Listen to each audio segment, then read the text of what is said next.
Aaron, how's it going? Good, Joe. How are you doing today? Good, thank you. How are you? I'm doing good. It's finally warming up here in Michigan, so everyone's very happy with spring finally arriving. Oh, I bet. What's it like there during the like the winters? I heard it's cold, but can you vouch for that? This was a pretty mild winter. I work for kind of a workwear company, so I bought a pretty heavy coat this past winter. But actually, Nice. I'd only worn it like once or twice because it was kind of a mild winter. Mm, There's a couple when it's snows a lot, it gets pretty cold. You worry about ice yeah. all over your car. But no, this winter it wasn't too bad. Oh, interesting. That's pretty rad. So, and yeah, I guess for the audience who don't know who you are, do you want to give a quick intro? Yep. Yeah. So I'm Aaron Wilkerson. I'm the senior manager of data strategy and governance at Carhartt. So I've been with the company for I think about 8 months now. Carhartt is a company that's been around I think since 1889. Yep. We huge in the workwear industry, so we strive to build rugged products for hardworking people. It's a Michigan-based company, so I'm born and raised in the state of Michigan, right outside Detroit. Kind of always worked there my entire career, state of Michigan, my whole life. Worked in data my whole career, so worked a lot of I started off 16 years ago, a lot of back end administration, so business objects before SAP bought it, business objects. Got into ETL development, so I've kind of done almost every different data job from business intelligence, platform stuff, data warehousing, data engineering, architecture. Now much more into the leadership side and also the governance side. So have nice different range of experiences in the data space. So really like it. That's more of a question of what you haven't done at this point. So that's that's pretty rad. That's Exactly. cool. Yeah, and shout out to Carhartt too. You guys, I've always been a huge fan of the clothes. I actually have an original 1989 stocking cap, the 100-year anniversary stocking cap that I still rock once in a while. Yeah, it's Yeah, it's funny. We have yeah. it's the first time we have been like we actually have like our own like archivist. So in our corporate office, we have an actual full time archivist, and I did a tour and I Oh, joined. Like they have a whole entire like set of rooms that are actually control that kind of shows all these different products from like 100 years ago. That really goes back. I don't know if we have it from like the original year, but I know we have some pretty old products. yeah, This company's been around for a while. that's cool. Yeah, and that stuff lasts too. I mean, it's durable stuff. So hopefully you get a chance to rock your jacket sometime when it's cold enough. I think it'll. I've gotten some lighter stuff, so I have some lighter jackets that are much more weather appropriate that I usually wear. Oh, that's cool.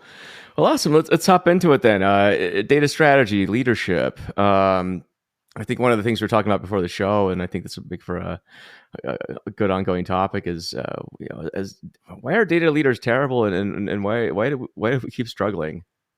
Yeah, yeah. 'Cause I think about this right because I talk about this a lot on LinkedIn, kind of like this the trifecta, right? You have strategy, you have leadership, and execution. I think a lot of us, and I've done this in my career, I'm trying to fix it. Is like I think we lean on the execution part where we're kind of these technical nerds. We really like to solve problems, work with technology, so we kind of over index on engineering, the execution part of it.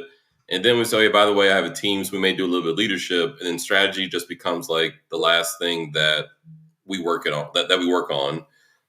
So I think a lot of it is like we just work on the wrong problems and we work on stuff like that the business doesn't care about. I think you may have done a video too, like a month or two ago around like the business doesn't care. So I even said that in a talk I did last week. Last month I did a talk at a conference. I said that like one of the last slides was honestly, guys, like start off with the business doesn't care. They don't care about machine learning. They don't care about AI, cloud migration, Power BI, Tableau. Like they don't care. Like it's a means to an end. It's an enabler, but it's a lot. I mean, I went to our locally. It's our company. We have like a huge global sales meeting with our sales team. So it's really eye opening to see how they talk about the business in terms of. I Mm, even put that on LinkedIn. Like they talk about growth, they talk about revenue, they talk about product strategy, they talk about brand, customers, and it's completely different than how we talk about the business. Even we even do talk about the business. So it's one of those right. kind of eye opening experiences. That's interesting. Where do you think this disconnect comes from?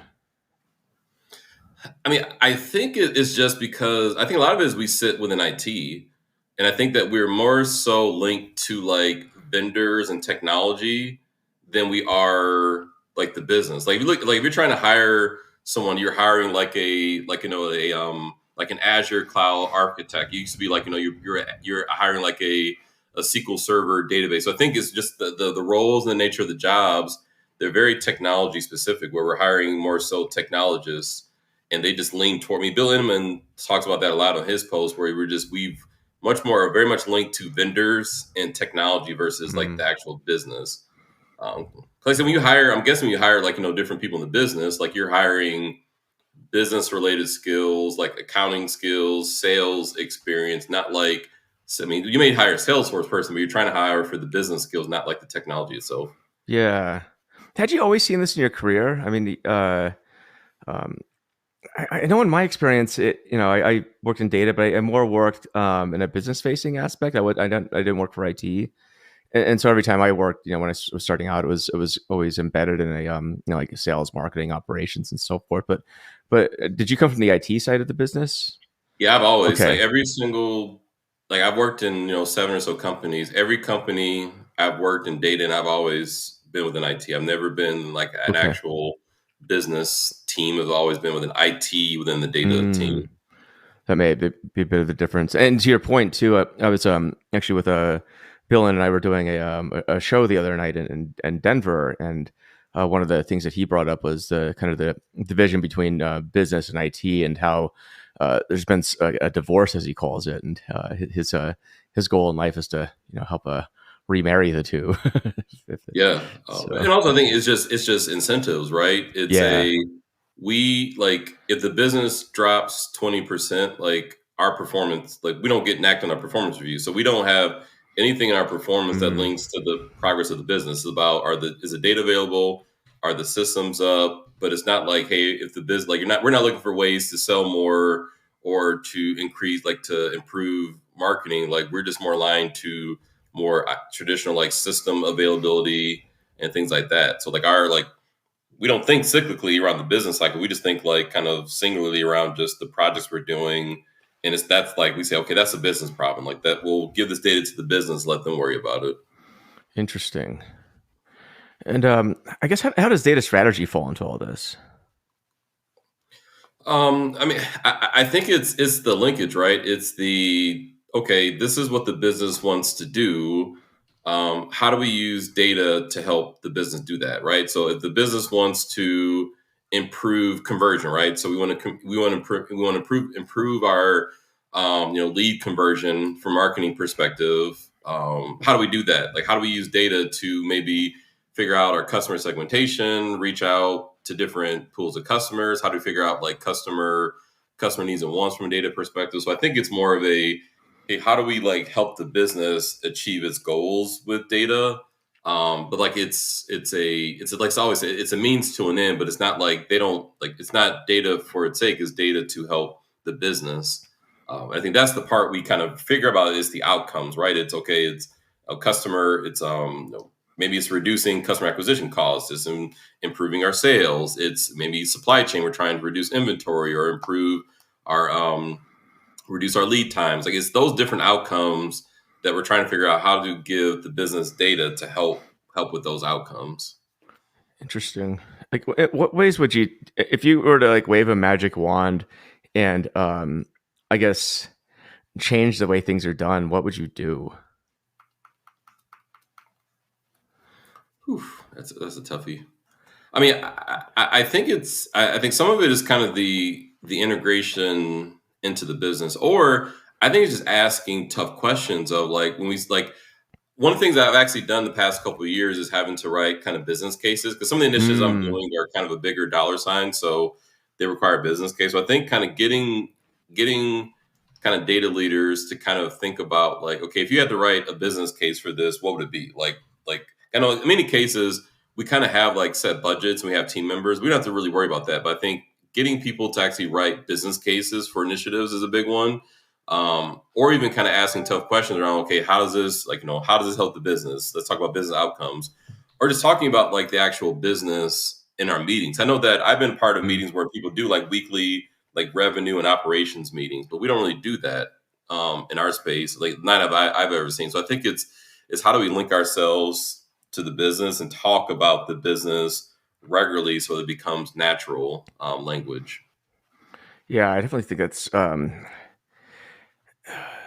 mean, yeah, but as you point out earlier, the technicians just want to do technical stuff and not worry Yeah, about a lot of the other stuff, I suppose, like quote the business. And it's interesting because I see people in IT too. They get somewhat annoyed if the business comes and talks to them about things. It's kind of like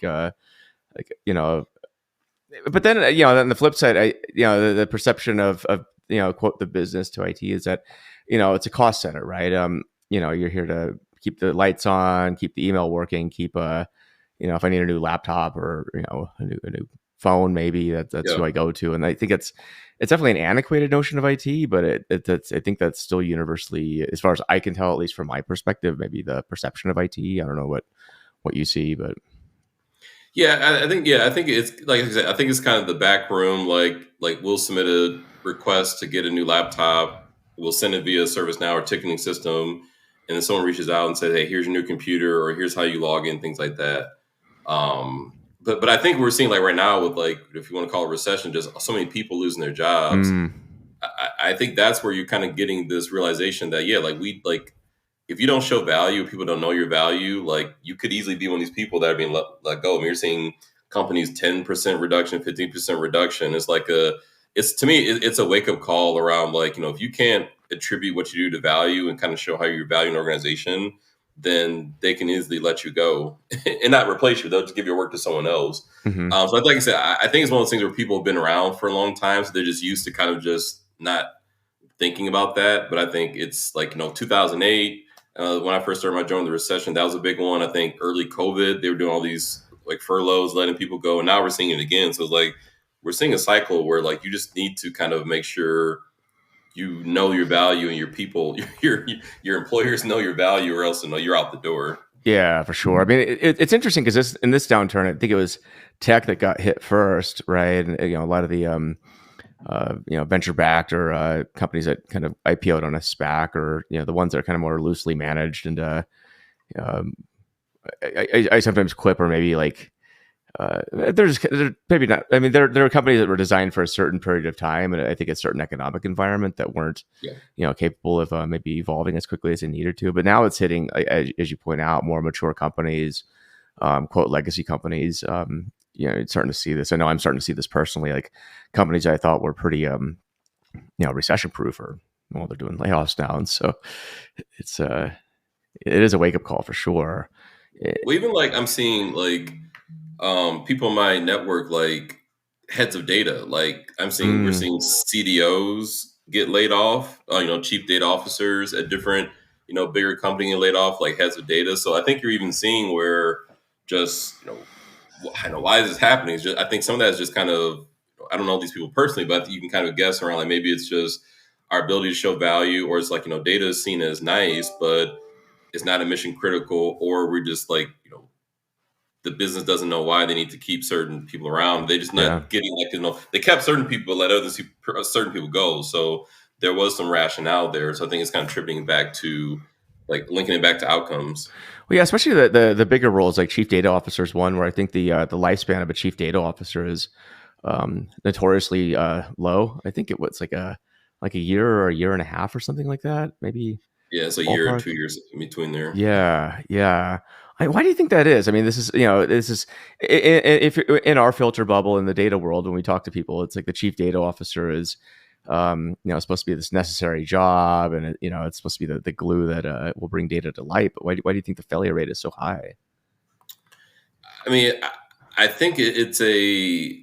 I think it's a new role. Like I think if you look at a lot of the surveys, a lot of it is like 50% of the businesses don't get value from their data. So I think the business doesn't know what they want out of data. They just know it's kind of like I thought about today. It's kind of like that show Chopped on Food Network where they give you like a bucket of ingredients and it's like, all right, so here's your bucket. Go give me some delicious meal. So it's like I don't like what do you want from this? I don't know. You tell me what. So I think they kind of hire these roles and it's usually the first person in the role to say, hey, we got all this data. We think it's valuable. You tell me what you want out of it. So first you're like trying to fish around and figure, okay, what do I do here? Like, how do I log in my computer? Who are all these people? Some cases you don't have a team. So I think it's just that you probably get into year one and you kind of have a strategy, but the business is like, okay, how are you providing value? What are you doing for Hmm. us? And it's like, well, I need another, $5 million and 20 people. And they're like, well, it's not going to happen. So then you're like, well, what do you want me to do here? Then like you just leave and go to the next job. So I think that's part of it. Just, and I've seen that before too. I mean, I've been have a Mm, data and kind of a manager kind of role at different companies, and like you're brought in with not much. I mean, if you have a budget, you're lucky, but you don't really get much. So I think part of the first right. year is just talking to people, figuring out the strategy, figure out what problems you can solve and what the thing is. But if you don't get that budget or just that change management role, so if you're expected to kind of do change management, but you don't have any resources, then it's like, well, what do you really expect of me? And it's like, okay, I'm out of here. Uh, Right. so I think that's a big part of it.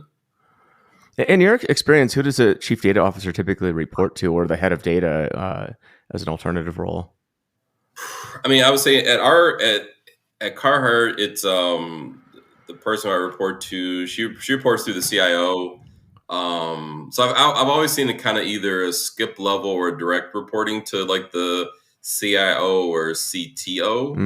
Mm, I've never really been at a company that had a true CDO, but I get it because I think also the company didn't really want to leverage data in that way where you need like an actual C level position. So I've always seen kind of a head of data, whereas like either I reported directly to the CIO, CTO, or like there was a skip level where I reported to somebody who reported to like the CIO or CTO. interesting. Yeah, I think that I don't know. At least from what I've seen, that might have a pretty big factor into funding and support too. Like I've seen some data roles that report to the CFO, for example, and I think inevitably when I've seen people report to finance, it's just it ends in disaster because then you're playing your defense, you're not playing offense Yeah. with data, and so that's And it's hard, like if you sit in finance, you're like if you sit in finance, you're trying to talk to like HR or marketing about processes. They're like, yeah, but you sit in finance. Like, why? Like, what are you trying to do here? So I've seen those finance reporting roles. A lot of it's just kind of more straightforward reporting, where like you're providing financial reporting, revenue reporting, cost reporting to the organization. There's way more of a straight BI reporting dashboard roles. Like, but you're not the person who's trying to like evangelize or like change the organization with data. You're just more like kind of providing data and more like a kind of a help desk sometimes. mm, If you like have a report relationship in finance. interesting. So it sounds like what you're discussing is more of like a passive role then, where you're sort of on the maybe providing reports, but maybe not necessarily driving initiatives with data or Yeah, that's what I've seen it as. 'Cause I think a yeah. lot of what I think in the data space, I think transformation is a big piece. Whereas like if you're trying to drive value, I think a lot of it is kind of is driving transformation of, hey, like, we can use this data to enhance your process or use this data to mobilize this group, but you also need that type of authority, or kind of wish list that the organization wants that of you. Then it's okay. Do you need then do you sit within operations? I've seen people talk about, okay, maybe does data sit within like a transformation office? Mm, But I think like that's, and to your question, I think that's the big question I still we have is just where does data sit? Where does the CDO sit? Which is interesting, right? 'Cause other parts, like I feel like the other positions we know where the CFO sits, we know where the CIO, like it's interesting where data we're still trying to figure out, now what do we want to be when we grow up. It's interesting field to be in. that is so true. And it's interesting too. I mean, so you lead data teams. Walk me through how you design your data team, and what are and how do you incentivize them? Yeah, so it's very interesting, right? So right now I'm, like I said, I like right now in our data team we have a head of data, so I sit within kind of the governance, like the strategy and governance part of the data function. Um, I mean, I think a lot of the structure really lends itself to, it's kind of like the strategy around like what problems are we trying to solve and how do you structure the team to help solve those problems. The tricky thing also, I just think we have just so many different roles. So I sometimes I struggle just with like, okay, what are the roles? How do you name the roles? And kind of like, what do you want the roles to do? So I mean, that's why we're going like org. Like I've done a lot of kind of trying to do org charts within my teams or trying to figure out role names because usually people have different titles. They do like multiple things. So I think part of it is just trying to understand like, what are the problems we're trying to solve? who in the team has ownership to solve those problems, and then kind of what's the job profile and like what do you call that role? Because I think Gartner did that too, where a couple months ago I wrote about that, where there was like 30 or 40 different like job titles and data. It was completely confused. Like, there's no way we're going to hire all these people. So I think just getting commonality of role names, and it always changed. Like when I started, it was database developer, Yeah. ETL developer. Now data engineer is like the hot title, but like we keep changing role names and Yeah. things, and that's part of the problem.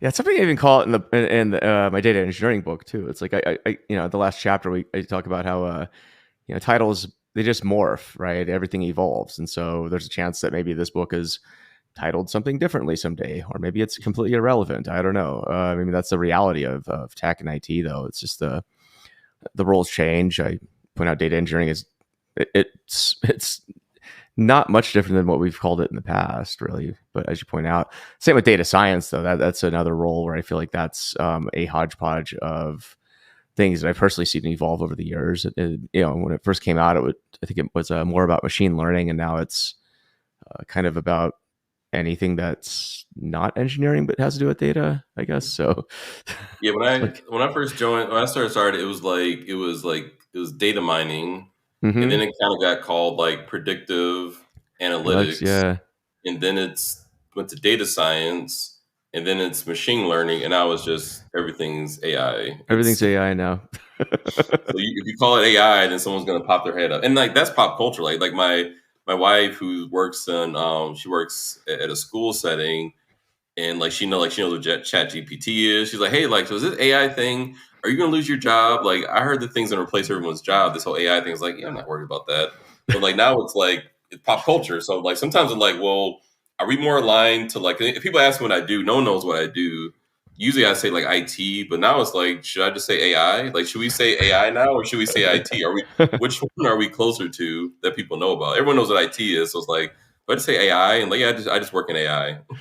They both have two letters too. I, Yeah.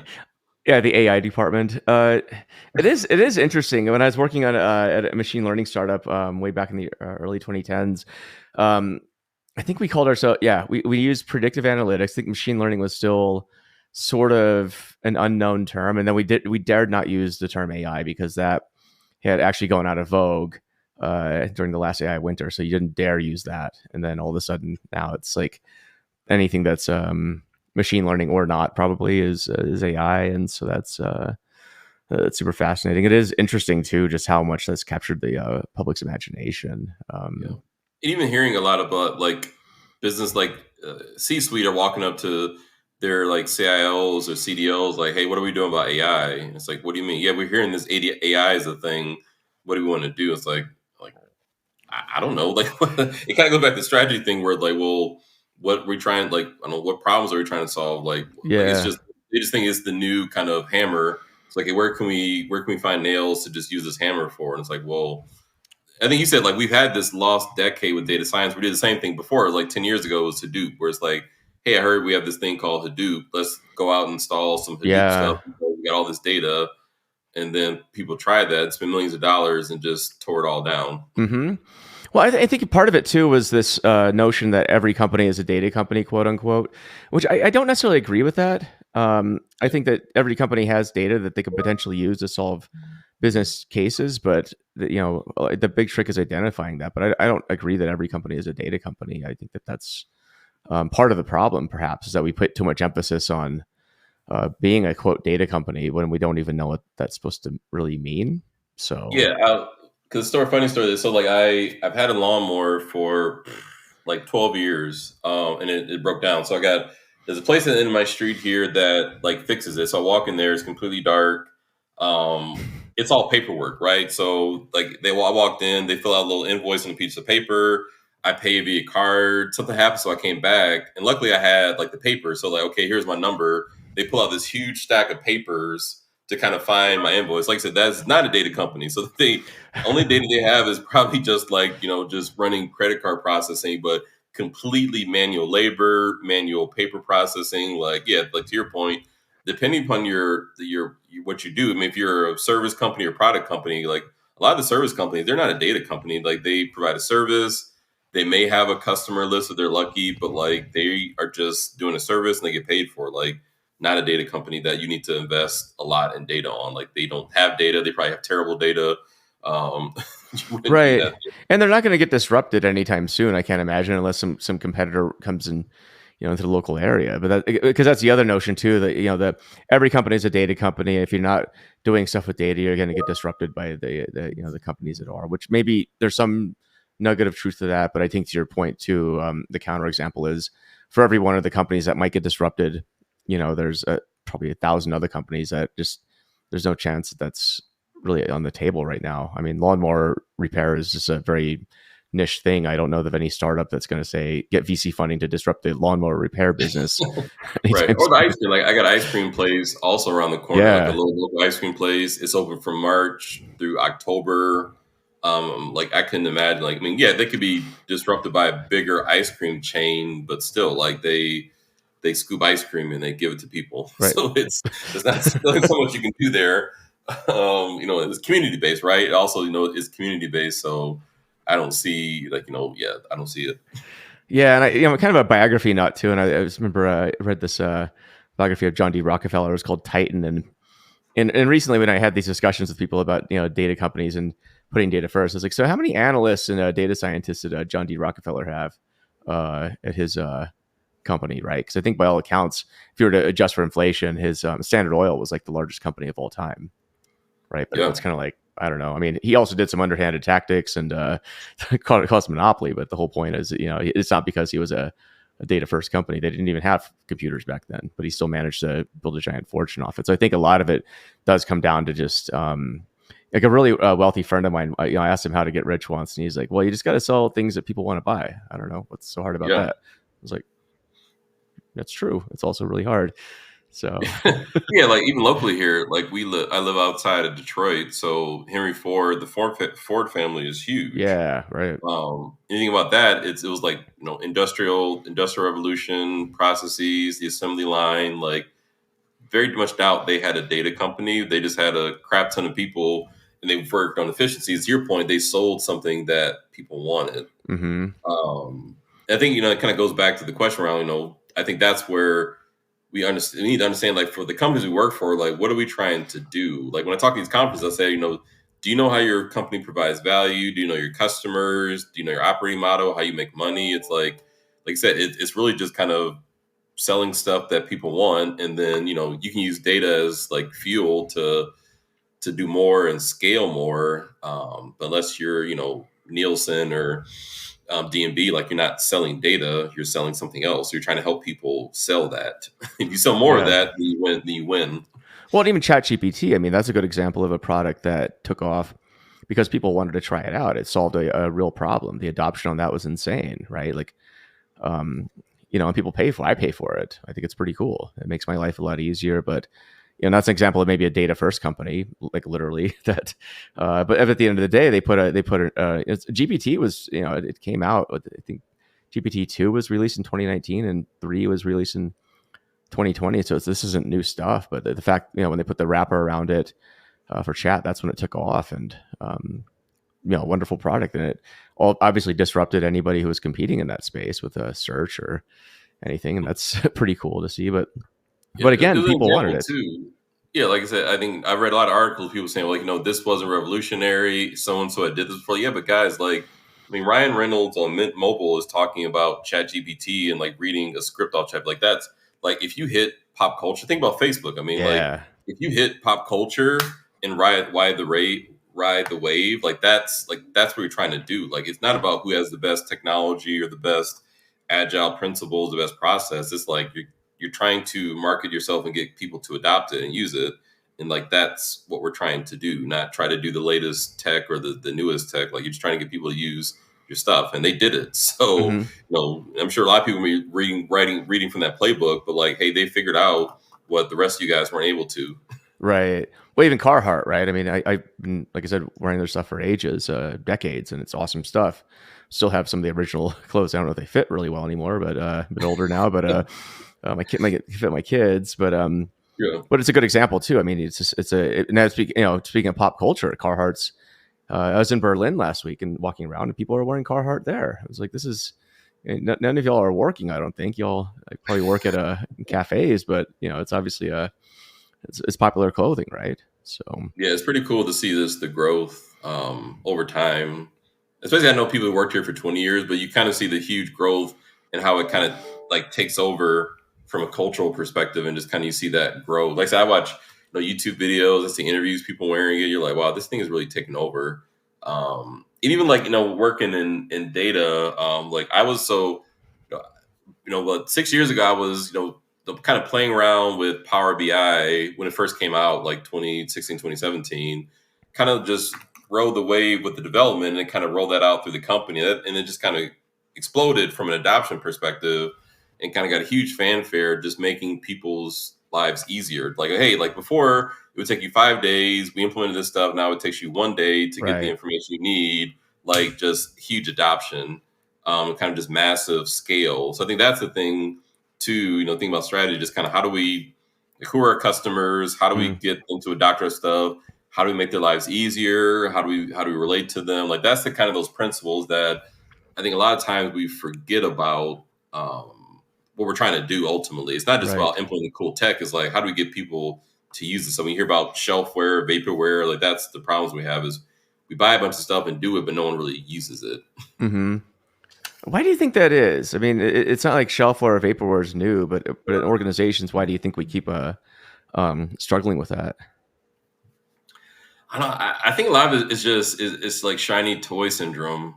Um, like I once had a CFO tell me, like IT is really good at implementing and rolling out stuff, but kind of very poor at like supporting it. So Oh, I think the nature of our job, we're just very much into like new technology, implementing stuff, like in a quote unquote innovation, rolling out stuff. When it comes to actually like supporting it and keeping it going, we're just like we're on to the next thing. We're not as or like a cool vendor shows you all these like they show you 100 different capabilities or features, but you really only use like three or four of those. You're just amazed by the other rest of 96. So it's like we they gave you a bunch of money, you did four of them, but what about the rest of them? Because you mm, try to do that stuff too, but we're just and I myself is guilty of that. You just like you like the new things, the shiny new toy, but like just getting stuff to work and focusing on that, I think is much more value there. interesting. I guess how do you increase adoption or uh, I guess retention of software, right? Because it is a tendency that, and I've done this too, where you want to do the shiny new thing. Part of it, I think, is resume driven development, as I think I call it, and some people do. Because you want to say, "Oh, I implemented this cool new thing," and that looks good in your resume. But ultimately, again, it's kind of back to what do people want to spend their time using, right? Like so. Yeah, I think it's like it's solving problems. It's figuring out the right problems to solve and solving those problems. So that's what the biggest thing I've heard about. Just like even like from a like Salesforce, like I've heard a lot of just terrible stories about people like trying to use Salesforce and then like they like people the sales team doesn't want to use it.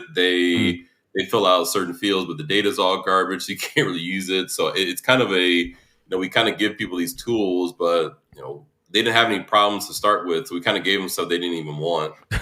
So we're not really solving a problem. We're solving our problem, but we're not really solving their problem, like to the actual frontline people using mm. this stuff. So I think part of it is just kind of talking to your customers, business stakeholders, figuring out the actual problems and trying to focus on that stuff and not trying to like some of it is just giving them problems. Like we shouldn't give them problems. Like we should actually figure out what their problems are. Well, that's just it. Because then people see this as like IT, just like basically, ensuring they have more job security to take care of like really crappy software, and that's a perception from the outsider, right? Like these Yeah, numbskulls are or the just. Excel thing, which like, I know you've talked about the Excel problem of like I've heard a lot of people say, hey, like we should get rid of Excel. People need to stop using Excel. They should be using Power BI. They should create their own reports. Tableau, create their own reports. It's so easy. Like yeah, but like they like it. Like they get their Yeah. job done. It's not a problem for them. They're very much like you just gave them a problem they don't have. Like they like Excel. It's one of the biggest. It's the largest like BI tool analysis tool. So like why are we trying to replace it with something that's actually going to cause them more work? Like I get know all the tables. They don't know what a table is. They don't know what a data model is. So you're actually giving them more work and giving them problems. That wasn't a problem in the first place. So like the Excel thing I mean, I don't know. It's a funny one in our space too. We keep like dogging Excel's like, guys, it's not going anywhere. Oh, it is, and every time you try and introduce a new tool, the minute somebody finds the export to Excel functionality, then they're just back in Excel again. So, That's the saddest thing. You show someone this cool dashboard, like, oh, this is amazing. Thank you so much. But how do I export to Excel? Where's that button? I'm trying to- and make a pie chart out of it. Yeah. yeah, exactly. How do I then export it to Excel and then do a pivot table and then put a chart next to it so I can email it to my boss? But Exactly. thank you, though. Thank you for creating me this report. It's so awesome. It's life changing, but I need to export to Excel. Can't tell you how many times it's happened, man. It's Yeah. just it's sort of like the inviolable law of the universe, like thermodynamics or something. It just happens. Yeah. So But it's the Excel killer. And then, I think I was talking, I think it was Ryan Jolly. Like, back in my day, it was business objects, Cognos. And yeah. then it was like, still SAP Business Objects, ClickView, and then Tableau came around and Power BI went around. Like we've switched all these tools, and all of them were supposed to kind of get rid of Excel, but it's still here. It's not going anywhere. Well, it's funny you mentioned Power BI, right? Because it's Microsoft, who also does Excel. So it's like, I think they're. It's strange how Microsoft is killing it right now. It's cool to see, but like they came out of basically being kind of the dog crap company, at least perception wise. I think being Yeah, sort of the shining knight. It's the strangest thing, but they became like this data company. Like they, like I said, because when I was back in my early days, like I was always everyone that I know was doing Oracle. mm, Like people were using SQL Server just because it was cheaper. But then I think, like I said, I think they just dumped a whole bunch of investment, right? I mean, I'm sure marketing too, but like a huge bunch of investment into SQL and then Azure. I think Power BI was a terrible tool when I first started, but they just dumped a whole bunch of money into it. And now I think with the partnership with OpenAI, they've just I think put a lot of money and effort and resources into kind of transforming themselves. Which now I think they would be like, yeah, we're a data company, an AI company. I mean, everyone uses VS Code. I think it's the most popular IDE right now is VS Code, Microsoft. I see Power BI. As far as I can tell, now that Tableau is kind of, by all appearances, going the way of the Dodo. Yeah. It's been absorbed into the Salesforce machine. It's like everyone I know has switched to Power BI. Yep. So Yeah. it's Everyone I've heard of is doing Power BI implementations or switching to Power BI. And also, I think the costing, right? I mean, Power BI is pretty much it's like a cheap add-on. Like it's a like Tableau at the time for Salesforce, it was their bread and butter. So they had a premium price. ClickView is the same way, where like they're a single product company. Power BI is just like, yeah, we got this thing called Power BI. We'll give you it for like $2 a person. So I mean, that was part of it. They were just able to get adoption because it was a good tool. They were investing in it, and it just had amazing pricing power. It's like, oh yeah, your enterprise license, because you already have Microsoft already there. Oh yeah. yeah, your enterprise license, we'll just add Power BI Premium for a couple bucks. It's like, oh sure, that sounds good. Oh yeah. I know it gives a lot of the data vendors a lot of headaches. I've been in sales meetings with some of the the big cloud platforms, right? And Microsoft just has this edge where it's like, yeah, you want to bundle. What do you want to bundle in? You're already using Office. I can give you a discount on that. I can also give you a discount on Azure. So why would you go with these other people? I have no clue, and it's causing a lot of headaches with people. So, and for IT departments, I imagine it's just, especially now with cost reductions going on and people paying attention to costs. It's like, what are you going to do? So it's fascinating. So Yeah, and like data consulting firms, like I mean, a lot of them yeah, made a lot of money reselling licenses or doing these big implementations. But like Power BI, like it's if you already have like it's part of your tenant. It's easy to use, easy to publish stuff. So a lot of these data consultancies also can't keep up just because there's not a lot of work. Like I can learn Power BI over the weekend. right. I can have somebody easily. I don't even spin up a server. Like I just kind of connect it, then I can just publish it to a bunch of people. I don't need a physical server. I don't need the application. Like it's just they made it very easy for Yeah. you. Yeah, and for the audience, we don't work for Microsoft, but I think we're equally impressed by. I would say it has how they've managed to reinvent themselves. Yeah. It's interesting. Disclaimer: I make nothing off of any parternhips with Microsoft. Me neither. So, switching to the idea of I guess the role of governance, in today's IT and and data practices. How does governance function these days? And what do you think the role of governance is? Yeah, governance is tough. It's usually no one thinks about it at first. So usually I've been brought in because like someone implemented something, the data was garbage, and then they're like, oh yeah, by the way, we need governance. So I think that's the challenge I see with governance is like it's like an afterthought where it's like, oh crap, we need governance because everything's falling apart. Because surprise, human beings are terrible about like managing data.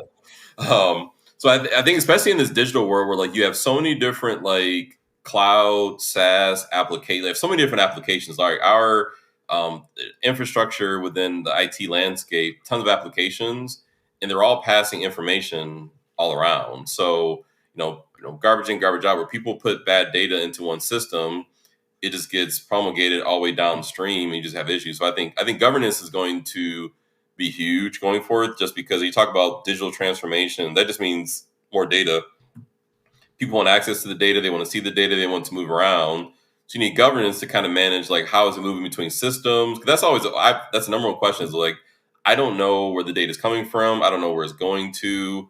So I think standing up governance, I think is going to be a huge portion. I know people talk about kind of CDO 1.0 was very much governance, but I think a lot of it's going back to that where Mm. it's we still need to be protective of the data, knowing where it goes, who has access to it, who creates it, who's managing it, who owns it. Like that's the big question. So I think governance is going to have a huge role going forward. I think you see a lot of growth there just because companies do not have a handle on it and they need people to come in and help them with it. But it seems like it's a very amorphous topic too. When you mention governance, it's kind of like, yeah, it's governance, right? And you can go to the Dama book of knowledge, and there's the data governance wheel where it's like every conceivable thing you can attach to governance is attached to it. Yeah. But it's one of these things where I feel like it's been this thing everyone talks about, but I've rarely ever seen anyone do proper governance. And Yeah, it, I it usually I is. usually say like you kind of follow the money because sometimes you build these huge governance groups that are just huge and like gigantic, but they don't really do much. So to me, I always like my conferences when I speak, I just say you kind of have to follow the money to figure out, hey, what are those big revenue producing processes, Mm, and you manage the data behind those, right? So if you're trying to sell product on a website, you manage the data that goes from creation to how it gets on the website, and like that's what's important. A lot of people kind of look at from a reporting and dashboards, like, well, we need to govern that data, but I mean, if it's directionally correct, like people just don't care if the number is slightly off. Like that stuff, it's tough. I think it's tough getting governance on like kind of traditional analytics and BI stuff, unless you can tie it back to this is like this is how the company's going to lose money or make money based off this data. So I think governance is going to come way more towards like problem solving and governing those types of problems that people can say, yeah, that process is a big deal.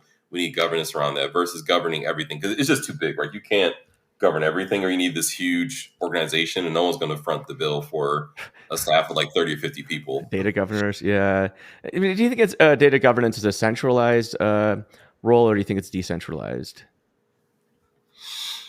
I think it's kind of a hybrid where like the high level kind of the tech piece of it, the architecture piece of it, maybe the organization of it is kind of a central body. But I think the knowledge capital, the business, like the process ownership is in the business units themselves. So I think you have that part that carries it out. But I think you have kind of maybe a smaller kind of centralized function that kind of helps with architecture on how data moves around, formalization of who owns the stuff and kind of who do you talk to. But I think I think you don't really centralize it just because you're not in the business, you don't know like, okay, what's the right value, what's the wrong value, what is it supposed to be. You have to go Mm. back to the business to figure out what the values are supposed to be. So I think it's much more of a hybrid, slightly towards decentralized, with kind of a nice core unit that owns it. It's probably a bit more realistic too, because I think when I talk to people who have been in data governance for a while, it's they want to have the centralized like governing body, which I think is a great idea, maybe in theory, maybe not even a great idea. I think the word governance scares people to death too. They're just Yeah. Oh like yeah. yeah. They don't want it. They don't like I say that too, like people don't want to own data. Like the business does not want to own quote unquote own data. Like because they don't know they don't know where it goes, they know who's using it, they have other stuff. Like they're there to like carry out a process, to own a business unit. They just don't see themselves like these like data owners. So I think that's part of it too, is we have these like data governance, data owners, and business. Like, I don't want any of that. I just want to do my job. That's awesome. Well, cool. Hey, I know we're coming up on time here. It's been a great chat. I Yeah. feel like I'm a big fan of your content too. I think um, your posts are always refreshing because they're just like grounded in reality. It's like which on LinkedIn I think is sometimes a bit anomalous. So Yeah, that's the intent. I mean, because you see a lot of people kind of grandstand and say these like very broad things, but it's like that's not how people talk day to day. So I try to think about what I think about from a day to day as like a data leader. It's like what do I think about from a day to day basis? And I talk about that versus like these grand like AI is going to change the world, it's going to change jobs, but like day to day, what do you like? What actually people do every day? We don't talk about that stuff day to day. hmm yeah, I think that's one reason I'm a huge fan. Just it's stuff people can relate to, including myself. Like I think for every company I see that might have a chance of doing an AI initiative, it's like there's about 1,000 others that are just trying to just figure out BI. I mean, they're not ready for AI yet. So, That is a very true point. They're just trying to get the very basics done. They're not thinking about AI, or if they are, it's going to be bad. yeah. Or the CEO comes in with like an article from a fast company, like, oh, we got to be doing AI now, which happens a lot, I'm sure. So, Terrible data. yeah, it's awesome. For people who want to learn more about you, how can they find you? Yeah, like I said, Aaron Wilkerson on LinkedIn. I post every day, Nice. kind of everyday musings about strategy, data strategy, leadership, and execution. So definitely feel free to, follow me or connect with me on LinkedIn. So I'm having a lot of fun there, a lot of great conversations on that platform. Very cool. Very cool. Well, awesome. Yeah, thanks for the great chat. Learned a lot. So, we'll see you back on LinkedIn, I guess. So, Awesome. Thanks a lot, Joe. yeah, thanks. Appreciate it. Yeah.